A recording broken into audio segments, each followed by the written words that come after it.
Hey, and welcome to the Glass House. Today we are going to tackle a pretty tough topic. Proverbs 16:9 says, "In his heart a person plans their course, but the Lord determines their steps." There are very few things like infertility that completely derail a person's plans.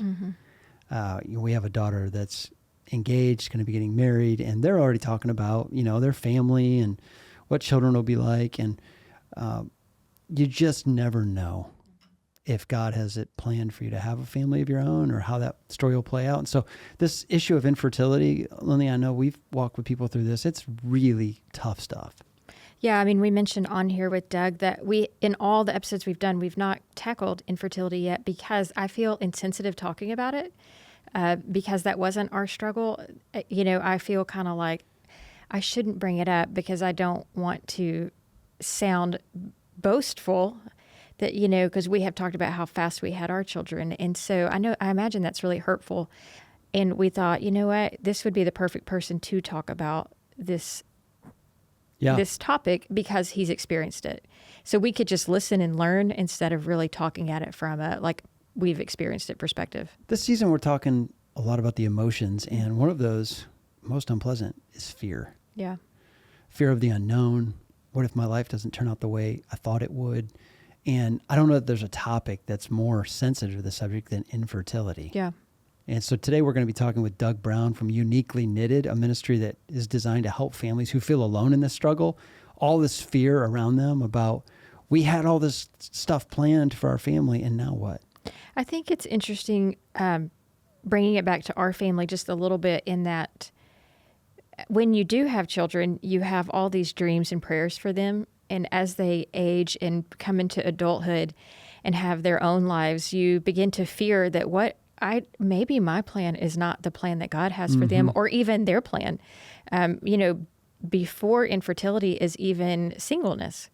What if they're going to be single? What if they're not going to get married? What if they can't have children? There's just a lot of fear because we have this idealized version of what's going to happen for our families. Yeah.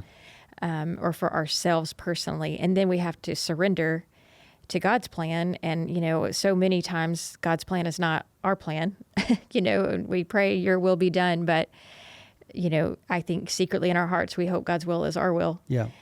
And so I think this topic does bring up just a lot of fear, not only for those who are experiencing infertility, but for those in the future. Now we have been made so aware of it that there is a fear for our future families. C.S. Lewis said, "Who knew that grief felt so much like fear?"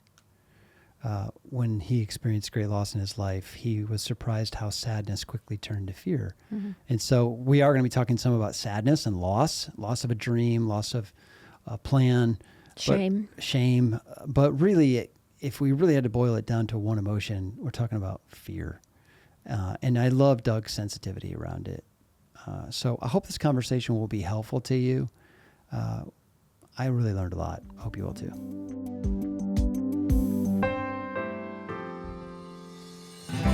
It is a really great topic that we're going to get to tackle today. Today we have with us Doug Brown, right? Did I say that right? You said that right. It's two sounds, Doug Brown. How else would you pronounce Brown? It was that moment where I was like, wait, it's not brown, it's black or something like that. Okay. Doug, tell us about you and what you do. We're excited about your ministry. Yeah, I'm happy to be here. Thank you for having me. I'm Doug. I'm from Southern California here. I was a pastor for a decade, grew up in the local church here in Southern California, loved pastoring, still in a way view myself, do you ever really stop being a pastor if you're a pastor for over a decade? Sometimes it feels like that. I loved studying philosophy, theology, things like that. Studied philosophy of religion in seminary here out in California. And my life had a major upset in the middle of it. And I'm sure that's what we're going to talk about today. But, I had a childhood and a life that was all planned out for me when I was in my 20s, I got married young. We wanted to have a large, big family. I wanted to be a young dad. Not really quite sure where that came from. We could probably dive into that. But I always had this vision of myself where I would be a pastor, big family, young dad, and just live that life. And then I had, a major interruption in the middle of that. Doug, on the Glass House, we often talk about the emotions and how we process those in a healthy way in ministry. As you were walking through your infertility story, what, if you had to narrow it down to an emotion or two, what were you feeling? Yeah, it's a very emotional journey. Absolutely. It's hard to narrow it down. There's so many. I will say fear, grief, pain and grief. So, so connected. And stress, so much stress too, as well, to figure out what it was. I'd say fear in the beginning. When we, first started talking, we were talking briefly just about how I felt like I was losing this future. There's so much fear in that. I'm a planner. I'm a type A sort of person. And I felt like so much fear that my life wouldn't end up the way I wanted it to be. And if I'm probably being as most honest, my most vulnerable self, I would say fear that I wouldn't like my life, I wouldn't like it, that I wanted to be a dad so bad. And it was the only thing that made sense to me. It was the only option. So afraid that I wouldn't get that, afraid that I wouldn't be able to be a husband that could give my wife children, even though that I don't even know if I think of it like that, but there's like this core fear in you that, oh my gosh, I'm losing all of it. Something is happening. Will my wife be happy? Will we be happy? What will our old age look like if we don't have kids? And then once you start to process and understand infertility, so much grief, so much loss, going through month after month of negative pregnancy tests and things not working, tests not working, bad news. And that grief for me created so much stress. For my wife, it created so much emotional pain and so many tears and so much sense of loss. And I had that too, but for me, it turned into I have to fix this situation. So I was in fix it mode, and like paper thin emotional capacity. I would get overwhelmed really easily. I would break down at work. The smallest little things would stress me out. And I was just on the edge. I was on the edge of feeling like my life is falling apart. I'm so afraid of what the future is going to be. So I have to double down. And really, I developed anxiety during this period of my life. I became more anxious. I became more stressed out about what the future will look like. And it all was grief. It all was grief. I needed to open up a channel to allow myself to cry and to process and to, I remember we went on a retreat as a pastoral staff, and they gave us this, morning to sort of process and think about our lives. And I was having such a hard time grappling with the reality that we couldn't get pregnant. I had a journal. I opened up this journal and I just wrote in this journal, we cannot get pregnant. We're not getting pregnant. I can't get pregnant. Because I couldn't get it through my head. At that point, we had sort of stopped trying actively and we were moving on and we were thinking about other things. We were thinking about adoption, but I kept holding on to like, well, I'll double down and solve this problem. But I had to write down, I can't get pregnant. I can't get pregnant. So many times I started crying, just thinking, is this really my reality? My body and I just wouldn't let myself go there. So grief was this messy, messy process of trying to get the message into my head, spending time with the emotion of it, spending time with the fear, and confronting the reality that I hated having to go through this. And I really didn't want to, but it was what I was going through.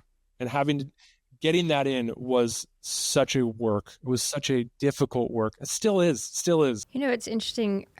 We've not tackled this topic in all the episodes we've done because we haven't found the right guest yet. Ben and I, this was not a struggle for us, and we don't have the right language for it to talk about it. And so I'm so thankful that you can come on here. But where I was resonating is that we have a daughter getting married this summer, and her desire is to get married and have a family young. And it's hard because you don't want to think the worst, but you just have no idea to know what will happen. And so it's just an unknown, it's a topic that you just don't know where it's going to go. And we have 4 kids, we have all these visions, and Ben tells them all the time, like, I want 4 kids from each of you kind of thing. And he says it in jest. Yeah. But there's this pressure, like, what if they can't? So, talk to us a little bit about that disruption that you said happened. Yeah, and that's really the right word, disruption. And that's what it felt like that in the beginning, a disruption in the plans.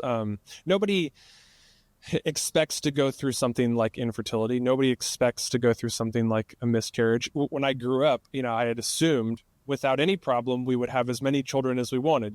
It wasn't necessarily, will we be able to have children? It was, do we want 3 or do we want 4? Or, if we could cross our fingers, would we have a boy or a girl first? Things like that, and picking out a name. I mean, my wife and I had names picked out. My wife's name is Jessie. Her grandmother's name is Ruby. We love the name Ruby. So we were like, what if we have Ruby first? So we had pretty much, in a way, created this narrative that our life would unfold in a certain way.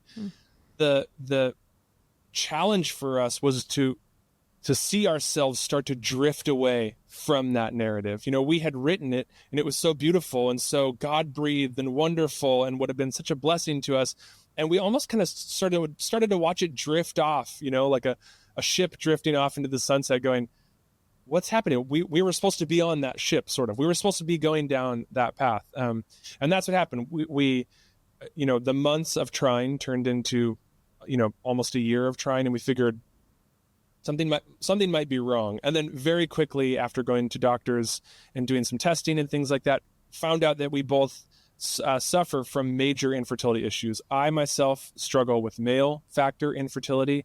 My wife has female infertility. Both of us, they gave us a less than 1% chance of ever becoming pregnant. So this is just a absolute bomb to our life and to our narrative and to what really we thought our future was going to look like. And that's what was so hard was, oh my gosh, are we losing our life? And that almost sounds dramatic when I say it, but it's accurate. It feels like this life that we had prepared for and prepped for and done all of this work to get, we were losing it, and that was probably the most difficult thing in the beginning, was to watch our life kind of drift away. I'd love for you to speak a little bit about, from a pastoral perspective, a lot of folks listening are either pastors or pastors' wives. When this is happening to the ministry family, it's hard to process in the context of a congregation. You don't want to be vulnerable with everybody, but at the same time, you're suffering. So I know we're getting right into practical stuff here, but like, how have you learned to talk to people who are walking through this and just don't know how to talk about it? It's a great question, because I was right in that position. I was a pastor. I was teaching in front of the whole congregation right in the middle of this. So my wife and I, Jessie and I, we had this very difficult decision to make. Do we tell people? That was the big thing.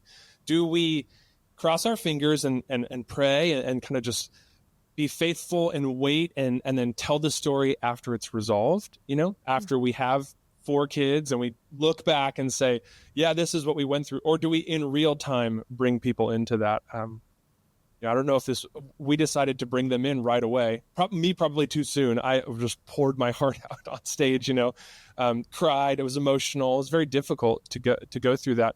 But I think that's a challenge that every family that's experiencing infertility is going through. How much do we let people in? Some people, do I even let my parents in? Do I let my siblings in?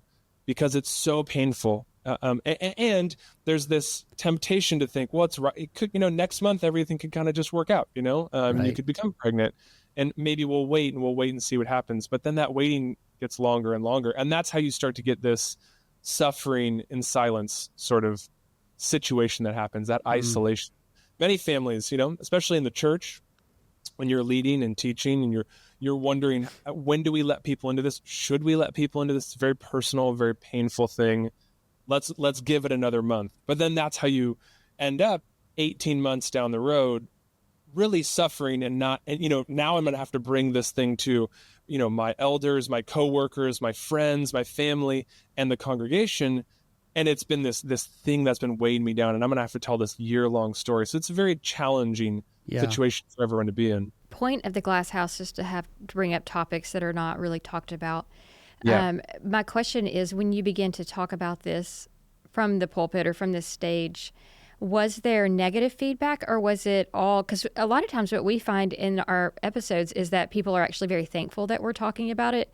but there's a fear that it's going to be, that we're going to be, receive negative feedback. So, I mean, did you receive any personal negative feedback, or was it all like, thanks for sharing, this is our story too?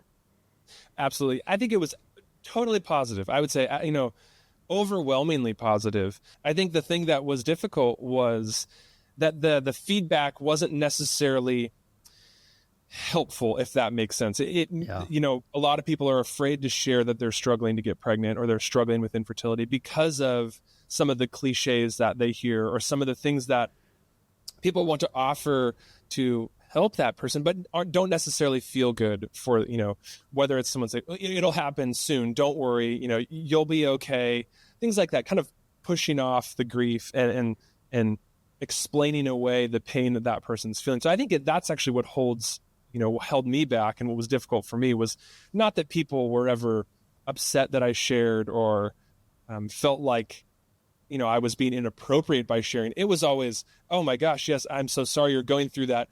Try taking this supplement and I promise you'll get pregnant next month. It's stuff like that where as a leader, you're going, thank you. That's not super helpful. But thank you for caring and being kind. And infertility is everywhere. It's 1 in 6 people struggle with infertility. Huh. Not 1 in 6 couples, 1 in 6 people. And at times it's, up to 30% of people have infertility in their life. So if you're looking at a congregation of 100 people, I mean, you're looking at, 30 people out there are dealing with something like infertility. If you have 1,000-person congregation, it's 300 members are having a direct link to infertility. So everyone knows about it. It's sort of there. 1 in 4 pregnancies end in miscarriage. So these things are happening. When they're brought up, people go, oh, yes, that's happened to me, or I know someone that's happened to. But because we don't talk about it that often, and because it's still a little bit of a cultural taboo, it's oftentimes people don't know what to say. Yeah. And I think that's what's scary as a leader is to go, I'm going to open myself up to this. I'm going to get a lot of things that aren't helpful. And I think that's what holds a lot of people back. The day every year as a pastor that I felt this big time was Mother's Day. There's always that tension of we want to celebrate all the moms in the room, and there really is something to that. I mean, it's sweet, it's special. There's a lot of important things about being a mom that need to be recognized, and yet at the same time, always being aware that there's a certain portion of people in the room that maybe didn't even come today. They're watching online because it's too painful to watch all these other people celebrate being mothers. As a pastor now, leading in the ministry that you are now, how have you learned to be sensitive to those people suffering from infertility without also celebrating with those who are enjoying fertility? Yeah, great question. And I think we do need to celebrate those things. Mother's Day is great, and there are, like you said, so many things to celebrate and to acknowledge and to honor about being a mom. People who are struggling to get pregnant want to be moms. That's all they want. I think that what's helpful is to make space for people's grief and make space that even in some of these happy moments, there may be grief. Same is true about Christmas or Father's Day or Veterans Day, losing someone. In these moments where we honor and celebrate, I think honor, celebrate, and make room for grief. I think that's what's needed, and that's what helps people feel like that they're being seen and that they're being cared for. It feels very, very like what Jesus did oftentimes, would be to call, be in places and at the same time to celebrate, but also honor the grief and to call out, really have that multiple different avenues to express yourself. And, Mother's Day, you don't want to be the person who goes, hey, before we start Mother's Day, let's think about all the grief that's out there. And I don't think anyone's really advocating for that in the infertility community, but making a way for saying, we realize that this day may be hard for some people, and we want to honor that. And that we realize that mothering and having a mother maybe, be a hard thing for you to think about because you think about your maybe mother who was difficult or wanting to be a mother. Just making way for that grief goes so far in helping people realize, oh, they get it. They get what I'm going through. Can I play devil's advocate just a tiny bit? And that's not even the right word here. But Ben mentioned that the hardest day every year is Mother's Day. You're a male, and you said that you had male factor infertility. I don't know if that's even the right term. So it is. Do we consider Father's Day in the church? Like, is that not hard? Are we Yeah. insensitive to the fathers who, and especially like I know your case, you both had some of that, but I would think there's some couples out there where the female is able to bear children, but the male is not, which causes all sorts of Yeah. shame and guilt in the home. And so, like, do we begin to acknowledge the fathers as well, or are we just catering to the women? I think we absolutely should acknowledge fathers and Father's Day. That absolutely was for me very difficult. Men are so interesting when it comes to infertility. We do a lot of work with men. We study a lot of the experience of men. 50% of all infertility cases have to do with men. So it's absolutely there. However, most men would say, I just want to make my wife happy. I just want to make sure she's okay. That's oftentimes what happens. Men have, in this scenario, want to get to a place in their infertility story where things are better, things are okay, and then they can start to process their emotions. However, there is what you said, shame, guilt. That's the number one thing. Guilt that they're not able to provide, a family or children for their wife if it's male factor infertility. Shame, guilt that they're having to go through this, pain that they're having to go through this. I think, again, acknowledging the pain of men is very important, even on Father's Day. Father's Day can get a little, it's like rah-rah, sometimes can be that way, kind of rah-rah men. Or when I was a pastor, it always felt like it was a moment to call out the men. I don't know if that's true for everyone, but okay, men, got to step up and, keep going. But I do think men are going through a lot, especially in the case of infertility. They're feeling a lot, even though those feelings might not be acknowledged that much or talked about, but they're in pain, and making way for their pain is so important. I know for me, if I can just speak honestly and vulnerably, the church and being in the church, leading a church, sitting in a church was a place where I wanted to be seen so bad during infertility. I wanted to be understood, that life wasn't going the way I wanted it to be. If you remember, going back to when we first started talking, it was a disruption. My life was falling apart. And I know that sounds, I don't know why, maybe I shouldn't be apologizing if I'm being honest, but I feel this need to apologize to people when I say that. Oh, my life was falling apart, because it feels too extreme, but it's exactly how I was feeling, that I was losing my life. I didn't get to live this life that I wanted to have. I didn't get to have my wife and I never were able to get pregnant. We have 2 adopted children now, but they were not babies. So I never got to have a baby. We don't have a birth story. My life is radically different than what I thought. And that was such a painful season to be in. I felt like I needed to be seen. I needed to be kind of held and cared for. Yet I didn't really express that. It was hard. I didn't express it, because who knows how to do that? Who's good at coming to a congregation and expressing, I need to be held and cared for? It's not a pathway that I felt really, was open for me, even though the people at the church were wonderful. I worked there. They're my friends. They're like my brothers and sisters. But it was so scary and so vulnerable to go, I'm in a really weak, needy place right now, because my life is kind of falling apart because of infertility. Is that kind of segueing into Uniquely Knitted? I mean, talk a little bit about that. Is that why you kind of created this I don't even know, organization? Absolutely. That's exactly why. For me, it was that so many people are making this life, transition, this transition to, we're going to just get pregnant, we'll have a family, not a big deal at all. Now they're having to go through this mountain of pain. And sometimes life doesn't end up the way they wanted it to be. By definition, if you're struggling with infertility, you didn't never wanted to go through this. But as the months turn to years, all of a sudden that pain starts to turn to really and sort of an existential crisis, a crisis in your life of, well, what is my life going to look like? Are we going to only have one kid? Are we going to have no children? My relationship isn't the same anymore. When you deal with infertility, your likelihood of dealing with anxiety, depression, divorce, all of that goes up. It's very painful. So in that transition, making that, we needed to create more resources, gather more people, and help people make it through this season. And that's what Uniquely Knitted is. We started with a team of psychologists. If you know who Dr. John Townsend is, he's out here in California. Dr. John Townsend has amazing tools for helping people grow so that they can deal with the realities of life.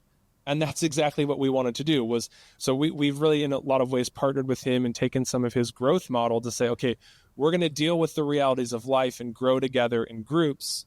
And we're going to do that so that we can deal with the reality of infertility. And that's what Uniquely Knitted is. It's a way to make it through infertility in community with people who get it and start the growing and start connecting again. Doug, talk a little bit about the primary tools in the toolbox you guys have. Like, what are your most popular things that you like? If there's a pastor out there that's like, I want to look into these resources, what kind of things? The first thing I would say is we have a podcast called the Infertility Feelings Podcast. It's a great resource to be able just to go, are people talking about infertility? What's the conversation? Is anyone even bringing this up? Absolutely, we are. My wife and I, Jesse, talk all the time about infertility, about these things, about the topics that come up within infertility. That's a great place to start. We also have process groups, which is, again, a place to do that, a place to connect, to start growing, to connect with other people who've dealt with infertility. You can look on our website, uniquelyknitted.org, and you can find the available process groups. They're all virtual. We have people join from all over the country, all over the world, which is wonderful. And you're able to find other people who've gone through it. That's sometimes the most difficult part. You're sitting, maybe, I think about a person, a husband and wife sitting in a church thinking, we're going through this. It's been years and we don't know what to do. And we don't know anyone who's gone through it. Maybe our pastoral staff, they didn't go through it. We're going through it. We can't point to a single person, so you feel really trapped and alone. Joining a group, finding the podcast, even just finding us online it's this beacon of hope to go, oh my gosh, other people have gone through this and they're making it through. They're able to hold their lives together. They're able to stay close to their spouse and live a life that feels like different, but still good. And I think that's really encouraging and hope-filled for people. Does someone from your staff lead each process group? Yes. So our staff are all trained in that Townsend model. And yeah, they're all trauma informed and just wonderful people who are able to cope with infertility and process it and allow people to share their feelings and get all that emotion out. I want to go back to something you said earlier that I would like to unpack a little bit further. You talked about some of the insensitive things that people say to you to try to make you feel better. Yeah. We talk about that a lot on The Glass House because people mean well, but they say things that are unhelpful. I can only imagine that in your situation, many people pointed you immediately to adoption. Yes. I have a family member and they would say, let me tell you what, as soon as you adopt, you'll get pregnant. It happens all the time. Yeah, there's that too. That's another layer. And it's and then when that doesn't happen for that person, there are those stories like that because it takes the stress away. Like that's the whole thing that they talk about. But that's a great point. How insensitive that is. So first question is like, what if you don't feel called to adoption? Is there guilt and shame related to that? And then second of all, this idea of, you should adopt so you'll get pregnant. Like both seem really unhelpful. Yeah. Unhelpful is the right word. And I was a poster child for this. I actually left the church in good standings because I wanted to serve in the adoption and foster world. Okay. I was feeling called to, infertility changed my life so much that I started to have passions about adoption, about foster care, about all of this. We wanted to start our own nonprofit. So that really moved me out. So I was working kind of half and half as a pastor, half at an adoption agency, a fostering agency, while we're going through infertility. So people would say it from every avenue. Wait till you adopt, you'll get pregnant. Or, I know you can't get pregnant, but just adopt, like it's really easy, just go do that. So yeah, I would say unhelpful, bordering on insensitive, and just missing the mark, missing the mark. Having adopted, if anyone's listening to this, we adopted and we did not get pregnant. Never once did we even get close to being pregnant all throughout adoption. Now our children are almost teenagers and still never have gotten pregnant. So it's not always the case when you adopt, you become pregnant. And for me, what was difficult was it's almost a confusion of the two things. Trying to get pregnant and adoption they're not the same thing. They're not both means to an end. That's not a good way to think about it. Getting pregnant, adopting, it's not like, oh, well, those are two great ways to build your family. Just choose whatever one you'd rather do. I don't, having tried to do both, I don't think that that's the right way to think about it. Having children is this miracle of life, right? This blessing and miracle of life. It doesn't happen for every person. Adoption is not another miracle of creating life. It's stepping into the crisis of a family falling apart. A family has not, been able to care for their children in a way that is acceptable. And those children are now in crisis. They're in free falling. And you're stepping into that situation. You're not really growing you're not just growing your family through adoption. You are walking into a crisis situation to provide a hope-filled future for this child in need. Yeah. So when people would say, well, just adopt, well, that's a different thing. It's wonderful. And at the end, yes, there is a child living in your home, but they're different. That's so well said. We had some friends on that went through the adoption process, and he said something I'll never forget. He said every adoption is a response to trauma. Right. Yeah. This is not the way it was supposed to be. And so I'd not really thought about that in terms of, just go adopt. Yeah, you're walking into a crisis story rather than just a creation story. It's a whole different narrative. Yeah, and for us, in the world of getting pregnant, a lot of times the pregnant mother and the expecting, family, husband and wife are the center of the story in the beginning. There's the baby shower and it's, oh my gosh, you guys are pregnant. How wonderful is that? Then the baby is born and it's, yes, 1-year-old birthday, but really you're at the center of it. In adoption, it's not about you at all. It's this child in need. That's the center of the story. You're entering their story. They're not entering your story. And for me, when people would say, oh, just adopt, it's like, well, that's a different thing. Do you know of a child who needs to be adopted? Well, what's their story? The adoption's not about me. Getting pregnant in a way in the beginning feels about me. And that, I don't know if that's right to say, but it does. In a way, it feels like, well, this is my story now. We're pregnant. And then, of course, there's this miracle of life. And then, then it really, grows to be about them. But in adoption, it's automatically from the beginning their story. I'm a huge fan of the Bible, taught it my whole life. There's some parts of it, though, that... Thanks for clarifying. Yeah, I just want to be clear about that. As the leader of Lifeway, I should probably state that. Thank you for clarifying. I'm glad hopefully this is not the first episode. But in my late 40s, I've also become more honest with some of the difficult parts of the Bible. So, for example, I was recently teaching on the life of Paul and the end of Acts, and this boat is about to crash. And he's just telling everybody, hey, everyone, just calm down. We're going to be fine. And the principle is have faith. God will take care of you. Almost all of the verses in the Bible that have to do with infertility, I feel like, end with, and then she had the baby. And I can only imagine how hard that is for people to read and wonder why God doesn't answer their prayers. How do you wrestle with that with people in process groups? The ultimate anger is toward God. Right. Yeah, absolutely. People feel cursed. Yeah. We hear that a lot. People feel God doesn't want me to have a baby. I feel cursed. And they read that you read the stories in the Bible, and it is this season of feeling barren, this crying out, this longing, which is a lot of times answered. So they're going, well, what if I never get that answer? Am I cursed? Right. And that's a very painful position to feel like a lot of people say I've done everything, quote unquote, right. I've been a part of this congregation, this church forever. I've loved God forever. I've given my life over to God. Why is this being held back from me? I feel cursed. It's incredibly painful. I know, we've had moments where elders have surrounded us, anointed us with oil, prayed. We've been in prayer sessions. We've had those moments of sitting on our knees saying, God, whatever your will be done, but kind of in the back of your mind thinking, but why wouldn't your will be that we would become pregnant? Right.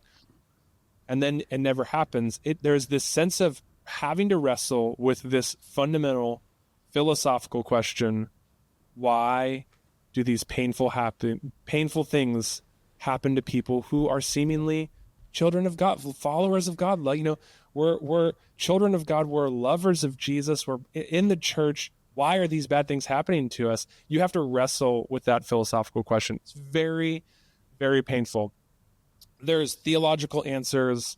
You can get philosophical with it.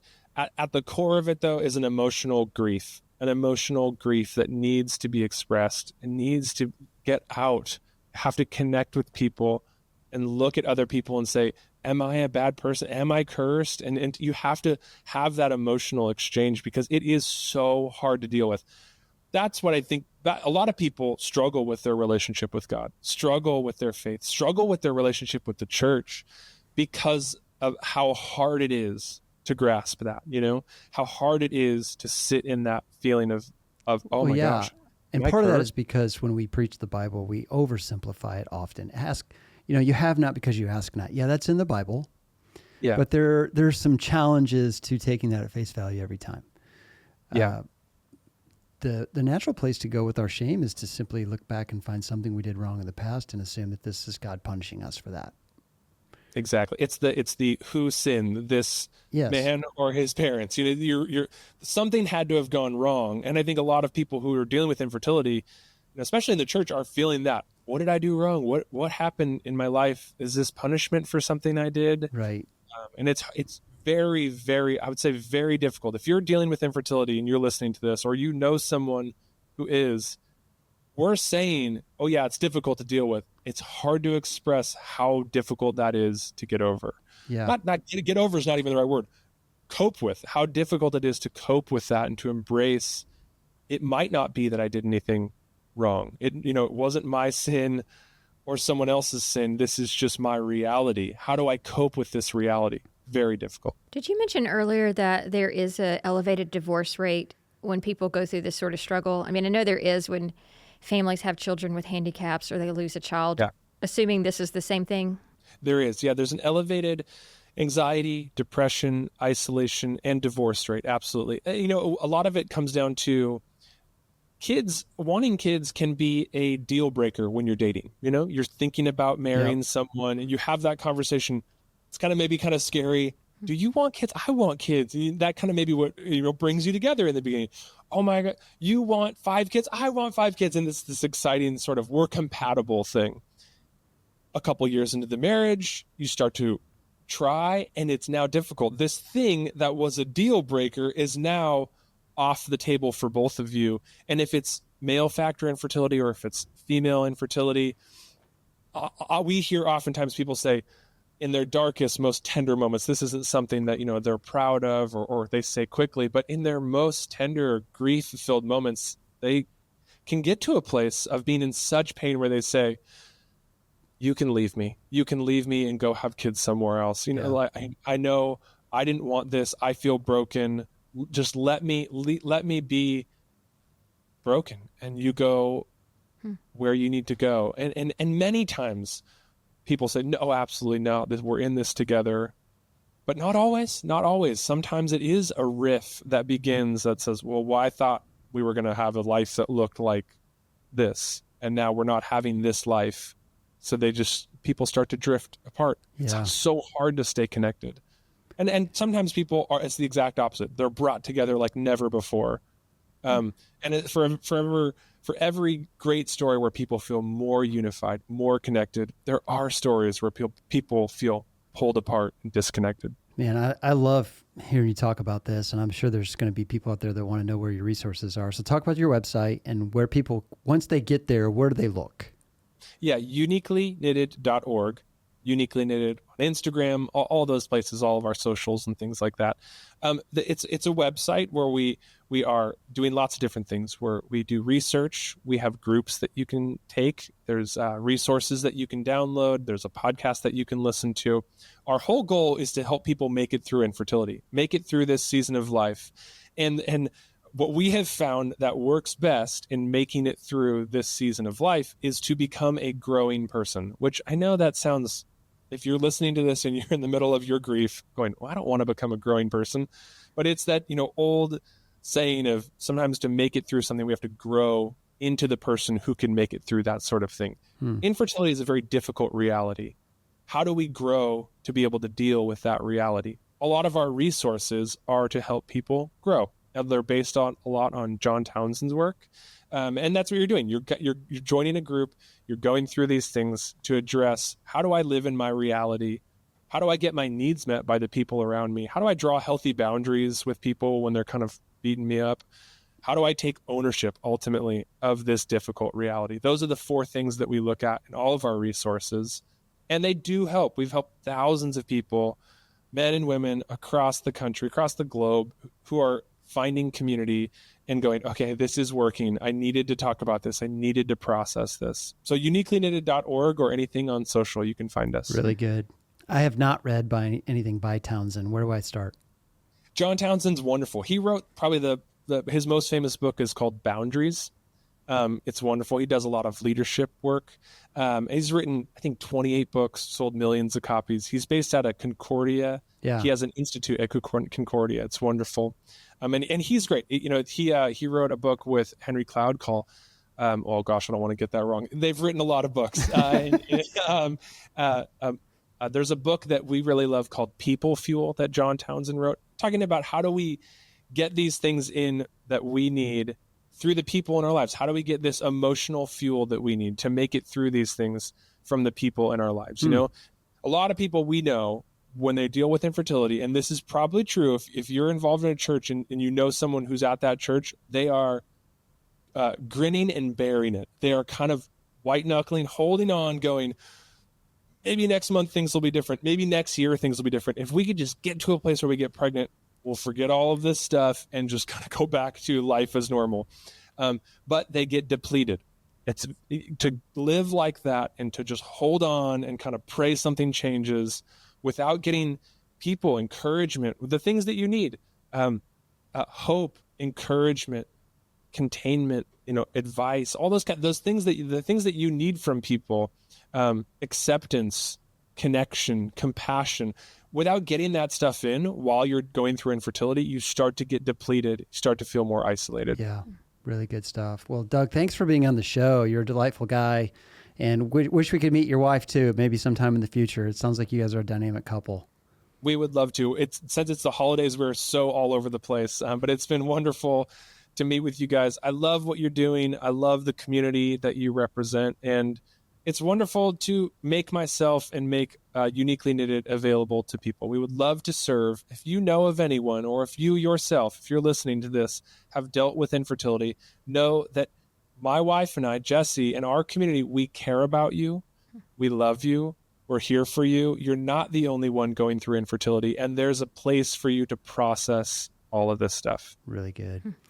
Well, all right. That's a great show. Thanks for being on the air, and we'll talk to you soon. So wonderful to be here.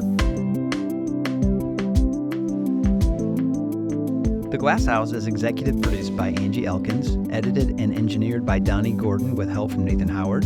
Show notes and production help from Nikki Ogden. Photography by Emily Bergeron and Bailey Watley. Recorded at the Lifeway Podcast Studio in Brentwood, Tennessee.